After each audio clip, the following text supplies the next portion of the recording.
morning everyone. Assalamualaikum warahmatullahi wabarakatuh. Shalom, Om Swastiastu, Namo Buddhaya. But before we continue our agenda for this morning session, when I said semangat pagi, you said pagi, and when I said MAA, you said mantap sekali. Okay, are you ready? Okay. Semangat pagi. Pagi.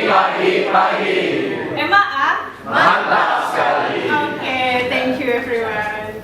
Okay, Honorable Pak Hendi, Mr. Paul, Mr. Johannes, Mrs. Ichut, and all of the legal team, and all the Mineral Alam Abadi employee, and all of the audience. Let me introduce myself. My name is Afifah. I'm from Legal Division as Legal Officer in Mineral Alam Abadi Group. And here I'm as Master of Ceremony and Moderator for this sharing session. But today is a special day for us, especially for Legal Division, because in this morning was the first time for the Legal Division held an event to share assistance to all of MAA Group employee. And today topic for this sharing session is Fun Friday Sharing, Get to Know Better on Agreement. Okay, but first of all, I want to give you a disclaimer that for this morning session, we will use English because so that the knowledge can be conveyed to all the participants, especially for our class. Okay, my beloved audience, for the next agenda is introduction and presentation session. The topic for the presentation today is to get to know better on agreement. That will be presented by Adrian Ali Akbar, SHMH. Adrian is one of member from Legal Division as Legal Officer. Adrian was born in Surabaya and has completed his Master Degree from University of Indonesia. And the special thing is he's single.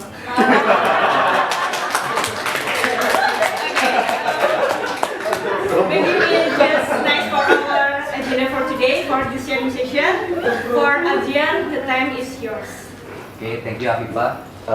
Assalamualaikum warahmatullahi wabarakatuh. Waalaikumsalam. Good morning everyone. Good morning Pak Hendi as Director of PT Mineral Alam Abadi, Miss Cecil as Purchasing Head Division, Mr. Kuok as Legal Division Head, Miss Ichut and Mr. Joe as a Legal Manager, and all of you guys in this room. Good morning and thank you for participation in this morning.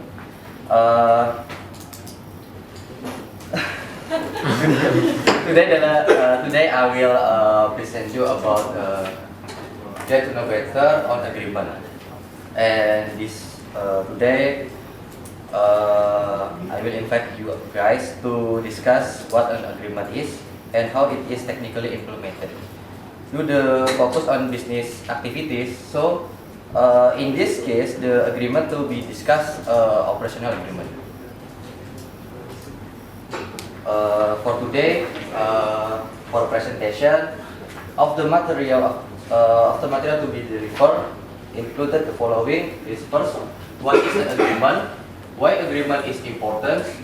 Who involved in an agreement? Where should dispute settlement of an agreement being held? When should we numbering an agreement? And the last in Q&A session. So first is what is an agreement?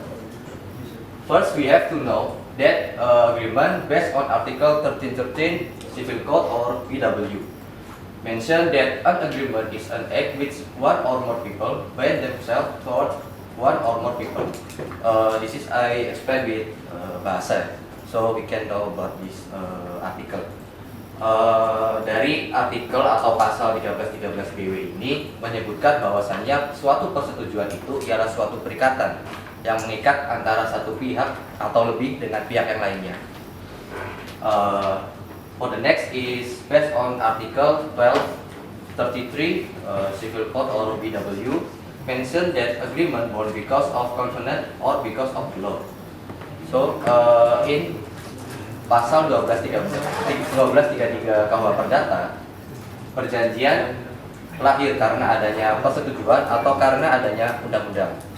Nah, yang dimaksud persetujuan itu lahir karena adanya kesepakatan, yaitu para pihak masing-masing menghendaki adanya persetujuan yang mereka lakukan. Sedangkan untuk persetujuan itu lahir karena undang-undang dikarenakan adanya aturan yang mengatur dan karenanya bukan kehendak para pihak sehingga perjanjian itu pun lahir. So the agreement is a legal relationship between two or more parties based on which party has the right to demand something for another party and which other party is obligated to fulfill that demand and vice versa.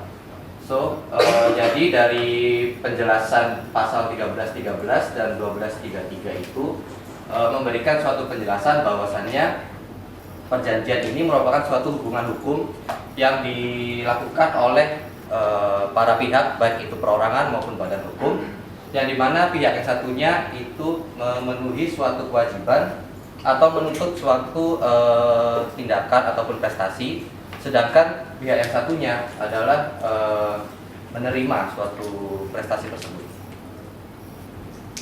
So the next is term of the valid agreement atau syarat sah perjanjian. Nah,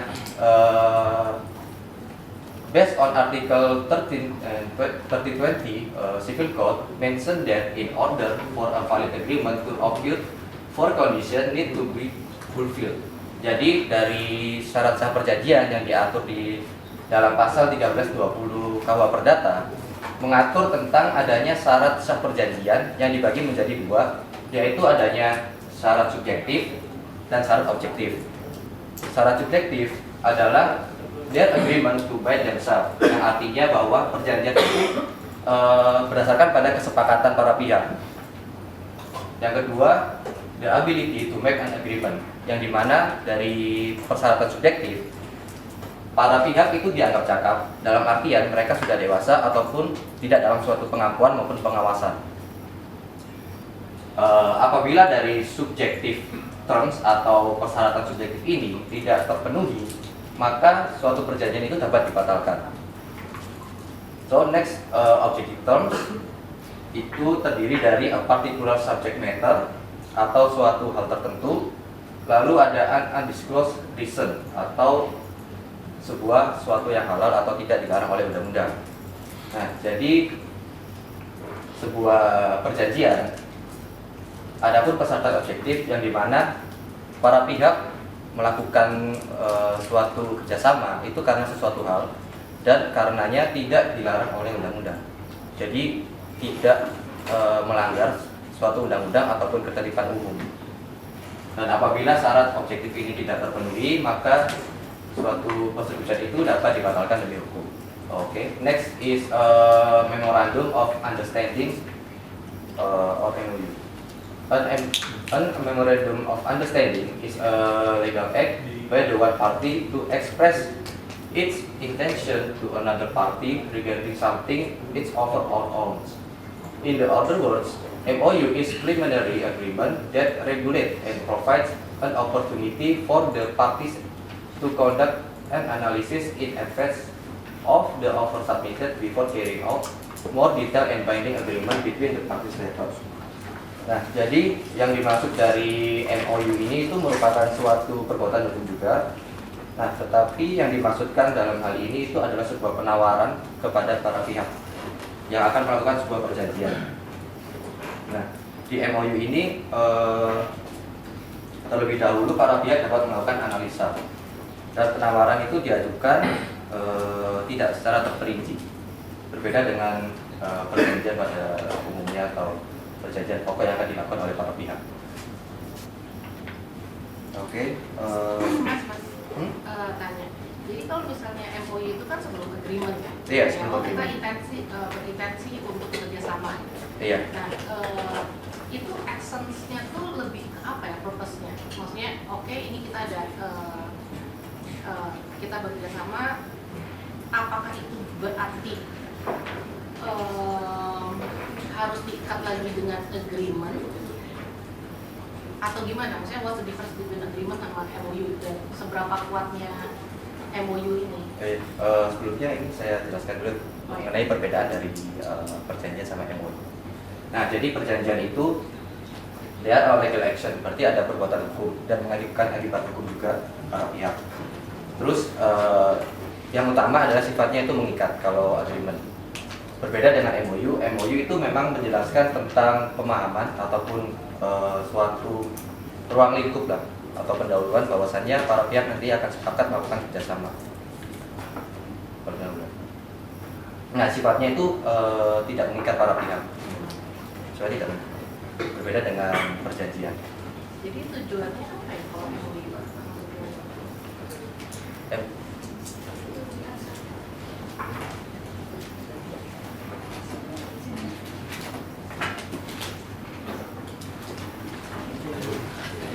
Misalnya kayak untuk procurement aktivitas ini, soalnya tim saya ada di Zoom semuanya. Oh iya.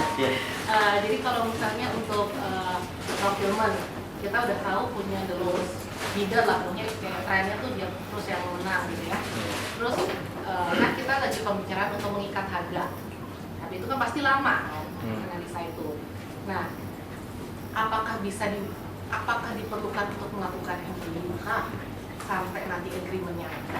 Atau maksudnya apa fungsi dari MOU ini? Apakah hanya sebatas kayaknya kita berintensi ya, tapi kan nggak ada yang diikat juga. Can I have answer? Jadi MOU sama perjanjian, MOU itu memang hampir sama dengan perjanjian, tapi dia tidak detail operasional. Jadi di MOU hanya berbicara bahwa kita ada kesepakatan mengenai berapa harga pekerjaannya, teknis delivery-nya, atau lebih lanjut dengan perjanjian. Simple way-nya bisa still MOU is like engagement between a man and woman, but for contract is like a wedding. Benar kan? Betul. Tapi MOU pun meskipun tidak mengikat, can be dispute because you intend to make it agreement between us. But doesn't have any binding on the parties, so there is no legal action. Iya. Ya, itu makanya saya bilang Pak abu-abu, soalnya ada yang mengajukan gugatan juga terhadap MOU, itu pengadilan menyetujui karena ada potensial yang keluar, losses. Potensial yang losses. Misalnya Ibu sudah menunjuk saya untuk pengerjaan suatu pekerjaan A. Saya sudah preparation membeli bahan-bahan A, B, C, D. Saya sudah intens, sudah berpikir ada profit yang akan saya peroleh dari Ibu. Tapi di tengah jalan Ibu membatalkan MOU-nya. Nah, hakim memandang bahwa Ibu sudah tidak memiliki itikat baik karena saya sudah keluar biaya, sudah keluar untuk beli sesuatu hal atau preparation itu, tapi di tengah jalan Ibu memutuskan hubungan ini. Tapi itu perdebatan sih, Iya. debatable. Kayaknya lebih, maksudnya MOU seandainya berkesan kayak, oh ya kita ada intensi, cuma kalau misalnya kita belum ngomongin detailnya kan akhirnya malah akan jadi dispute yang. Tapi MOU itu adalah something win-win ketika akhirnya kita mau cepat, Bu. Jadi Ibu merasa bahwa ini vendor ini biar jangan hilang karena kita butuh source-nya dia atau apanya dia, kita MOU dulu. Ya, dalam hal pembelian tambang itu MOU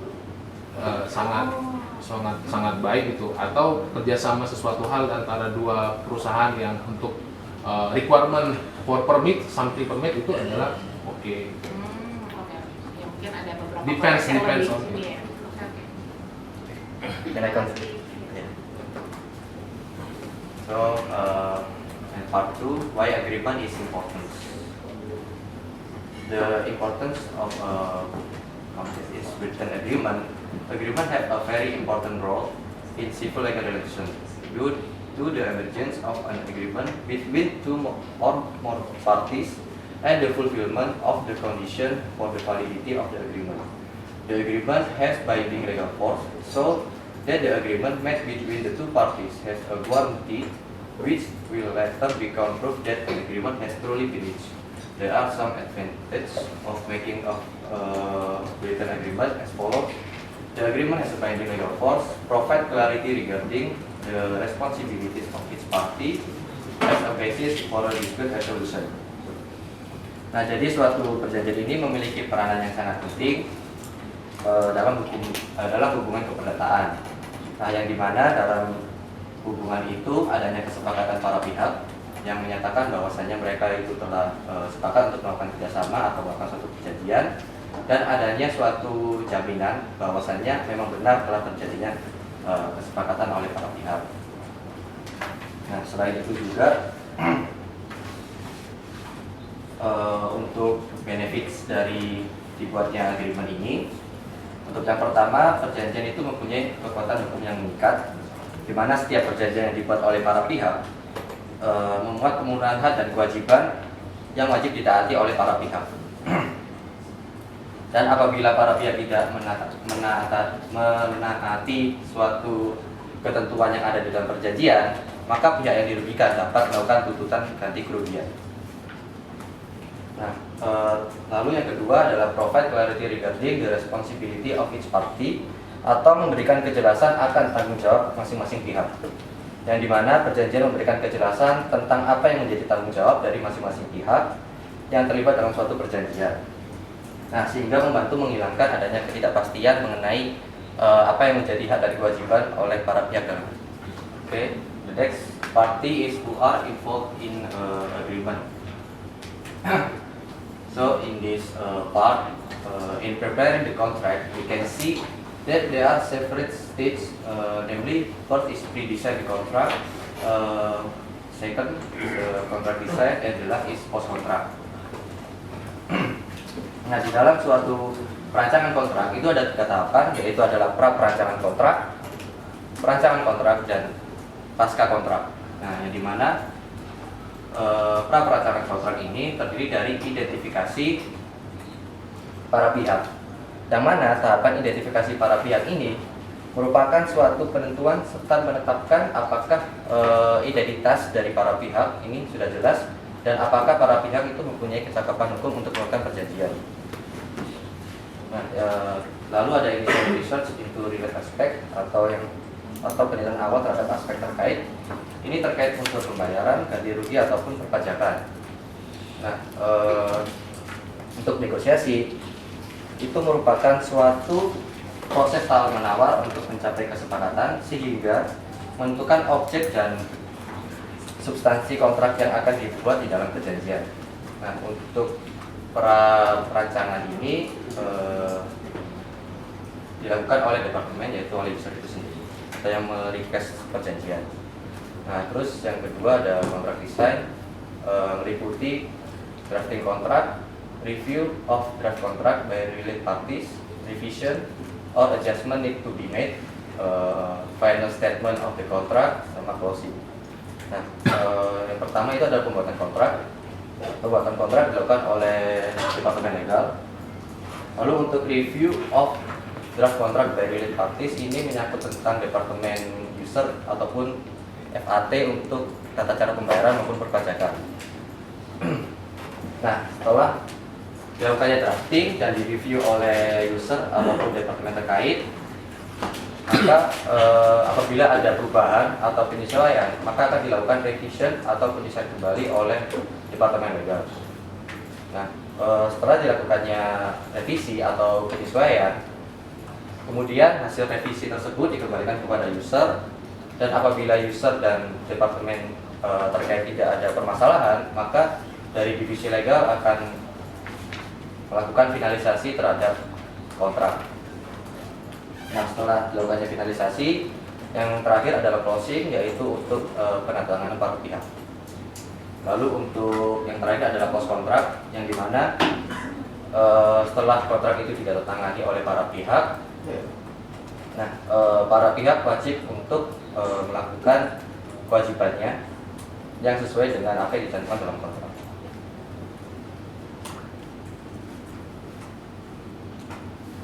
So this is for referring to structure and anatomy of contract. It can be classified into 3 parts. One is introductory section, 2 content section, and 3 is closing. This is the example for introductory section, yang dimana dalam pendahuluan ini adapun penomoran dan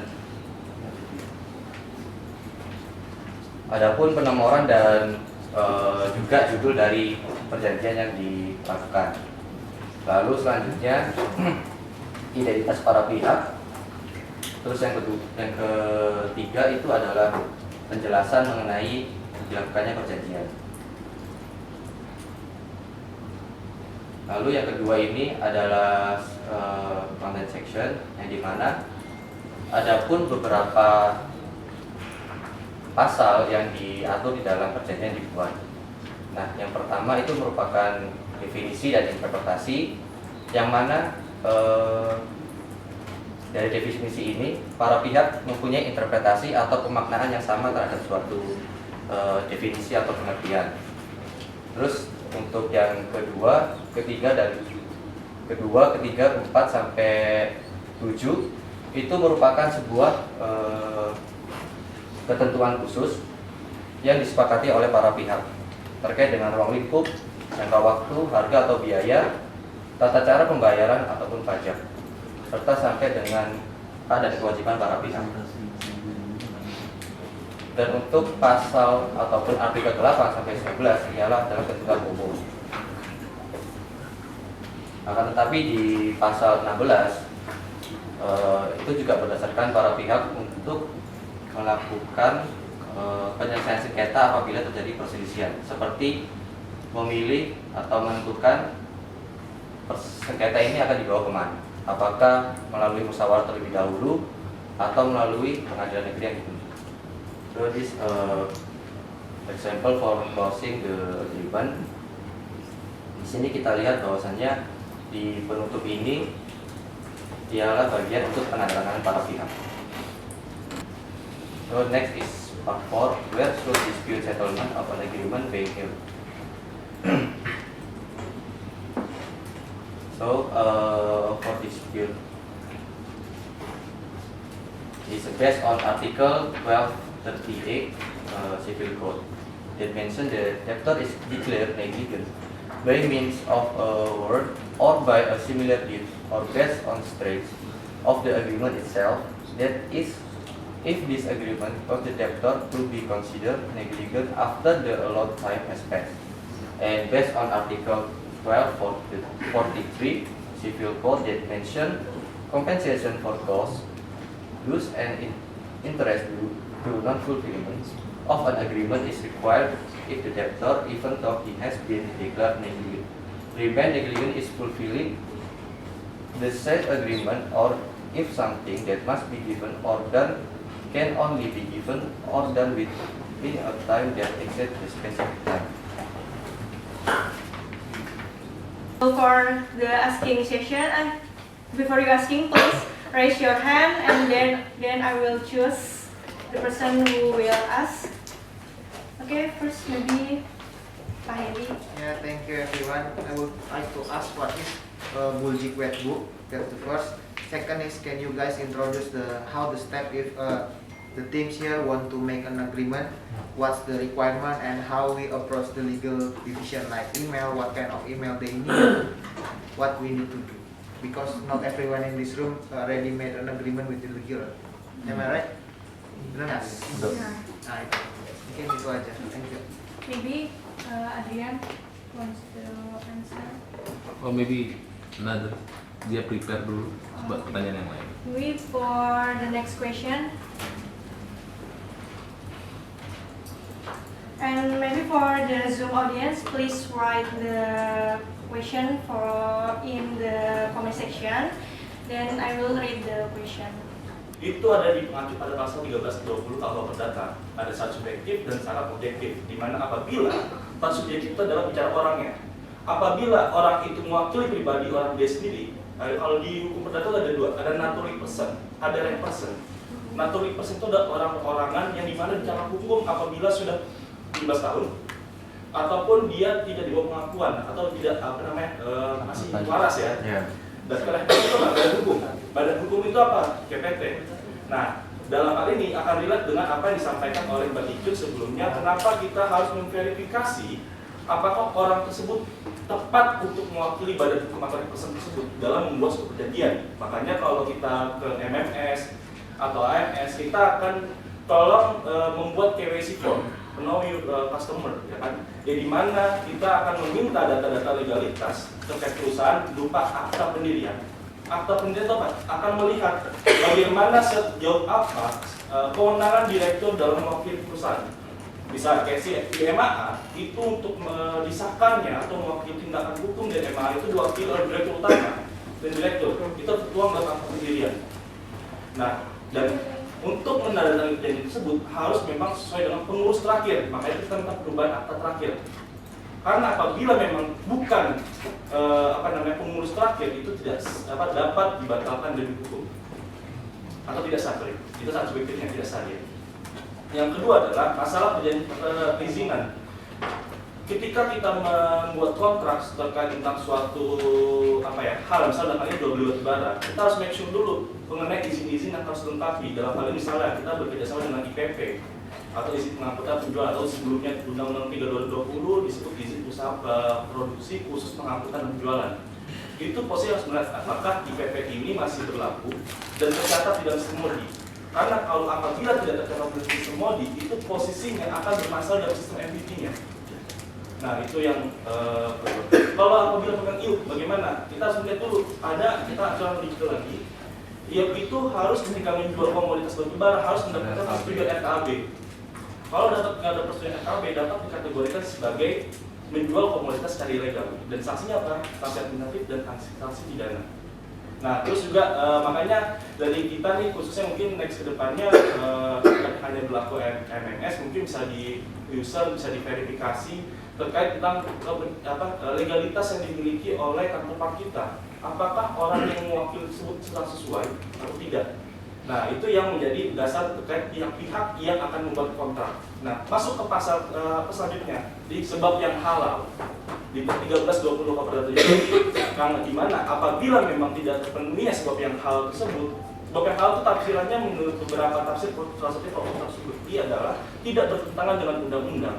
Dalam hal ini makanya apakah dalam klausul pajaknya itu sesuai, apakah mengenai pengakhirannya sesuai, ataupun dalam klausul tersebut tidak bertentangan dengan undang-undang. Nah, apabila memang dalam suatu perjanjian tersebut bertentangan dengan undang-undang, itu dapat dibatalkan demi hukum.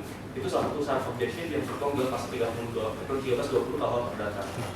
Nah, mungkin itu sedikit tambahan dari saya kenapa memang dalam suatu mengidentifikasi suatu kontrak dan bagaimana mendraft suatu kontrak itu apakah melihat klausul-klausul yang kita tuangkan tidak bertentangan dengan undang-undang sebagai salah satu syarat objektif, dan apakah pihak yang mewakilinya itu memang berkompeten atau memang berwenang untuk mewakili si perusahaan dalam membuat perjanjian seaktualnya, karena kita di dalam korporasi. Jadi kalau apabila memang dua indikator tersebut tidak dipenuhi, maka bisa dibatalkan atau batal demi hukum. Begitu, sekian, terima kasih dari saya.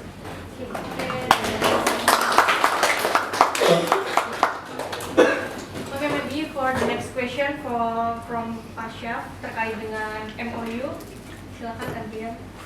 Ya, jadi apakah MOU itu sebagai dasar perikatan ya Pak ya? Kalau tidak salah ya. Jadi untuk MOU itu merupakan perjanjian pendahuluan Pak. Jadi para pihak itu mengetahui terlebih dahulu nih apa dulu yang disepakati sebelum adanya perjanjian yang dibuat, dan tidak maksudnya pokoknya saja. Nanti setelah adanya sama-sama mempunyai kesepahaman nih dari MOU yang dibuat, nah setelah itu nanti bisa dijadikan dasar sebagai pembuatan perjanjian. Itu sih. Mungkin masuk ke case ya Pak Syaf. Saya tadi pas saya bilang dari Januari udah request ke kita MOU. Kalau legal and draft, saya bisa pastikan mau MOU mau perjanjian pasti ada klausul soal pengakhiran. Jadi nanti coba kita lihat. Ini kan tadi saya udah nanya ke Rizky juga. Mungkin PT yang mau masuk PT apa? PNI kan. Kalau itu bukan MOU, perjanjian. Kecepatan dia perjanjian bentuknya bukan MOU. Nah, tapi di situ perjanjian itu belum Bang, jadi belum realisasi. Iya, tapi yang ditulis itu perjanjian sewa. Jadi perjanjian sewa ada, dan tadi Rizky juga sudah cek ada klausul pengakhirannya. Jadi MOU yang kita bahas di sini itu benar-benar literally judulnya MOU. Jadi MOU bukan, memang mungkin Pak Syaf itu atau maybe Pak Syaf thinking this is agreement but only intention to rent atau lease ya. But what Adrian mean of the MOU, the title is MOU. no agreement like pasal. Oke. Jadi kalau dalam perjanjian yang Bapak bilang itu jelas-jelas ada pasal pengakhirannya. Jadi dan kita juga udah drafting ya Ki ya untuk pengakhiran. Iya betul. Udah disampaikan juga Bang, udah secara resmi. Cuman mereka tetap nyampaikan enggak kok, kita tetap akan penuhi kok sesuai dengan ini, seperti itu jawabannya. Selama pasal pengakhirannya tercapai, walaupun mereka tidak punya alasan untuk tidak bisa mengakhiri. Berarti kekuatannya udah ini ya Bang ya. Iya. Oke. Makasih Bang Jod. Tapi itu bisa nggak? Pikirannya sepihak atau gimana? Atas uang prestasinya itu ya? Atau harus kita suratin dulu somasi, kita minta akhiri, nggak dibales ya udah gugur secara hukum gitu? Itu kekuatan itu juga Bang. Sama yang tanda tangan siapa ya? Iya. Oh Pak, saya ketepatan kuasa. Tapi yang mau kali perusahaan Bapak. Ya, tapi nanti kita coba cek lebih dalam Pak. Yang pasti adalah kalau terkait dengan kalau seandainya memang legal yang ngedraft, kita pasti sudah atur sedemikian bahwa itu tidak menyusahkan perusahaan ketika mengakhirinya. Tapi mungkin nggak kalau secara misalkan case-nya bukan ini tapi mirip, kita sebagai perusahaan yang punya perjanjian, mereka one prestasi, kita hanya bersurat sesuai dengan one prestasi di dalam kontrak, kalian gugur, maka kita membatalkan perjanjian ini. Itu cukup kuat nggak bagi kita? Kalau di dalam perjanjian tidak diatur mengesampingkan pasal 102 berapa? 1266. Karena di dalam BW dalam hal penghentian suatu perjanjian harus mendapatkan pengesahan dari pengadilan. Nah, kalau di dalam perjanjian tidak di-mention klausul bahwa kita tidak perlu meminta ke pengadilan, maka prosedurnya kita harus ke pengadilan. Karena perjanjiannya belum berakhir. Pengadilan lah yang menetapkan bahwa oke, perjanjian ini sudah boleh dihentikan. Berarti ada persidangan. Tapi kalau seandainya kita dalam perjanjiannya sudah detail bahwa mengesampingkan pasal 1266 BW tadi, plus kita sudah mengatur lebih lanjut, kalau kalian sudah tidak ada bla bla bla bla, ya kita bisa menghentikan secara sepihak dengan ada pemberitahuan kepada pihak yang tersebut. Makanya itu pentingnya kenapa kita berharap sebenarnya untuk crucial agreement itu kita review dulu dari legal. Jadi masuknya melalui pintu legal. Tapi kalau seandainya mungkin pembelian yang tidak bersifat, saya nggak bilang pembelian ATK tidak krusial ya. Terkadang ATK juga krusial karena dia bicara soal supply, kesinambungan. Misalnya kita beli ATK, perusahaan kita kedepannya akan perlu ATK dalam setahun 5 miliar karena kita ada pekerjaan misalnya apply apa segala macam dan itu kertasnya banyak gitu. ATK menjadi hal yang urgent gitu karena ada suatu kesinambungan. Jadi bicara soal krusial nggak krusial itu dikembalikan ke kitanya gitu. Apakah misalnya pembeli dashboard ya memang cuma sekali 2 kali ya itu tidak krusial, itu mungkin tidak perlu perjanjian, hanya sifatnya temporary ya kayak cuma pembayaran di muka atau cash gitu. Tapi kalau nanti mungkin Pak Danu bisa nambahin dari segi teksnya, ketika dia continuity-nya ada, berarti vendor itu kan sudah setiap bulan itu bekerja sama dengan kita. Bahkan dari segi perpajakan ada kenaikan dia pajaknya. Jadi beda pajaknya vendor A ketika dia bertransaksi dengan kita hanya value-nya A, itu berbeda dengan yang value-nya bisa berapa kali gitu. Sebenarnya simpelnya dari materiality-nya kan. Dari rupiahnya berapa angka yang kita lihat secara long term-nya gitu. Betul Pak. That's why bukannya kita memperibetkan teman-teman operasional. Yang hari ini datang kan sebenarnya teman-teman operasional. Yang daily-nya itu selalu akan request kontrak ke kita. Gitu. Sebenarnya dari awal ya Pak Hendy, dari tim legal itu sudah merekomendasikan untuk membuat SOP secara sejarah. Cuma SOP kita beberapa kali drafting kita itu di hold gitu kan. Jadi seolah-olah tidak ada aturan main yang fair kepada semua departemen bahwa berapa hari sih sebenarnya legal itu timeline-nya untuk mengerjakan. Nah kita itu penting juga bagi kami departemen legal SOP karena KPI-nya. Satu posisi ketika misalnya Ibu Rita request hari ini, tapi Bu Rita tiba-tiba mintanya besok harus ada misalnya gitu kan. Sedangkan sebelum Bu Rita muncul sudah ada Mbak Vina yang sudah request sebelumnya. Apakah kami harus memprioritaskan yang mana gitu kan? Harusnya kalau ada SOP yang mana datang first come, jadi first out gitu. Nah, ketika tidak ada SOP itu yang menjadi ngeblur dia. Kecuali memang ada diskresi-diskresi tertentu yang kayak misalnya datang dari Pak Hendy atau datang dari mana gitu yang sifatnya urgent. Nah, cuman ya emang di kita semua orang akan bilang urgent ya. Enggak, memo opini saya aja nggak dikirim-kirim. Tapi ini contoh ya Bu Ita ya. Bukan tadi Bu Ita, saya takutnya Enggak, salah. kenapa SOP-nya keluarin aja menurut saya ya, biar kalian nggak di-push orang gitu. Iya. Kan udah ditolak. Saya bukan gak mau lain Pak, nggak ditandatangan masalahnya. Enggak. Bukan kan Bapak.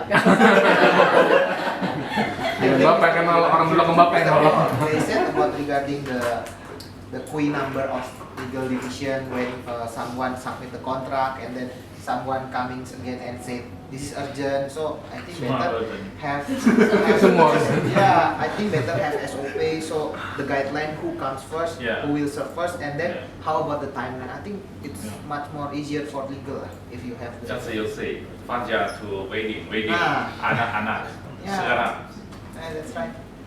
I think we make Reader. that. Oke, maybe kita akan apply lagi lah Pak.